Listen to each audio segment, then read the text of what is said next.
xildhibaan Saleebaan Cabdi Xuseen Axmed ahna xildhibaan ka tirsan golaha deegaanka ee Buuhoodle ee Somaliland ahna gudoomiyaha xisbiga kulmiye ee gobolka Cayn oo maanta isla jiraad ku qabtay xafiiskiisa magaalada Buuhoodle ayaa hambalyo u diray madaxweyne Muuse Biixi Cabdi iyo sidoo kale soo deyntii xildhibaan Dhakool oo la soo daayay sidoo kale xildhibaanku wuxuu bogaadin u diray dhammaan wasaaradaha kala duwan ee Somaliland ee ka howlgala gobolka Cayn oo ay ugu horeysay wasaaradda waxbarashada ee Somaliland hadda imtixaanaadka ka wada gobolka Cayn sidoo kale waxa uu hambaliyay bogaadin u diray madaxweyne Muuse Biixi Cabdi oo cafis u fidiyay xildhibaan Dhakool oo kamid ah xildhibaanada baarlamaanka Somaliland oo la soo daayay geesta kale waxa uu xildhibaanku fariin u diray dhammaan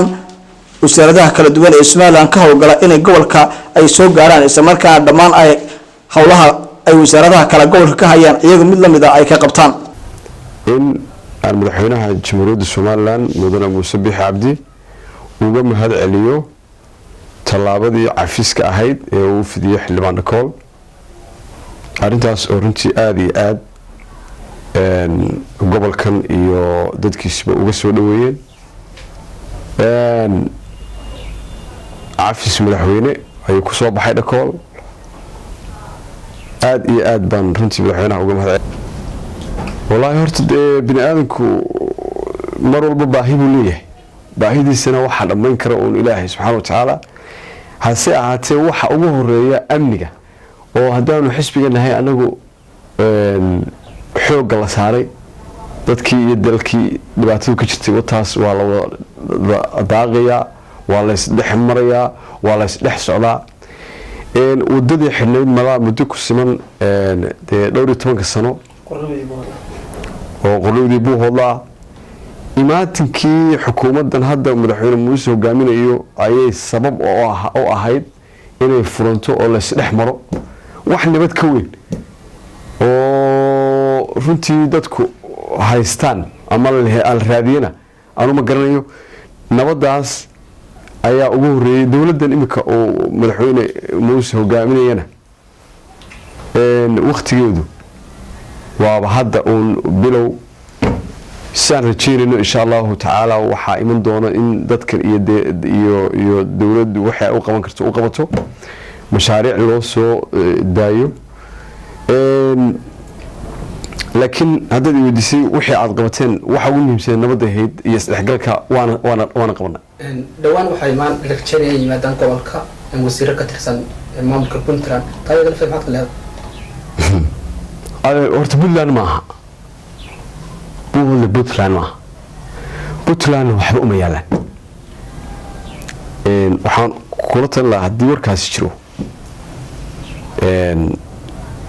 nabad bay haysaa Somaliland nabad baa ka go'an Puntland iyo meel kale iyo meeshii kale ee walbana Somaliland nabad bay ugu baaqday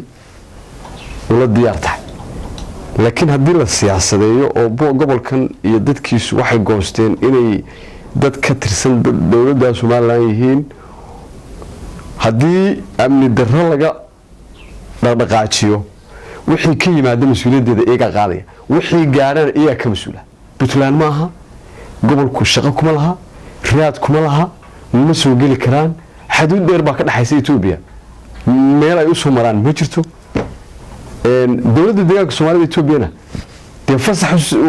garan maayo si ay ugu siinayso in fadqalale iyo mushkilad gobolkan laga aburo waan mar labaad baan ku celinaya ma iman karaan ma soo geli karaan gobolka iyo dadkii deegaanka uga dul qaadan maayo ugu baaqayna nabadina ilaashada waxaan gobolka iyo dadka deegaanka degan dhamaantii ugu baaqaya wax la raadiyo nabadda oo wanaagsan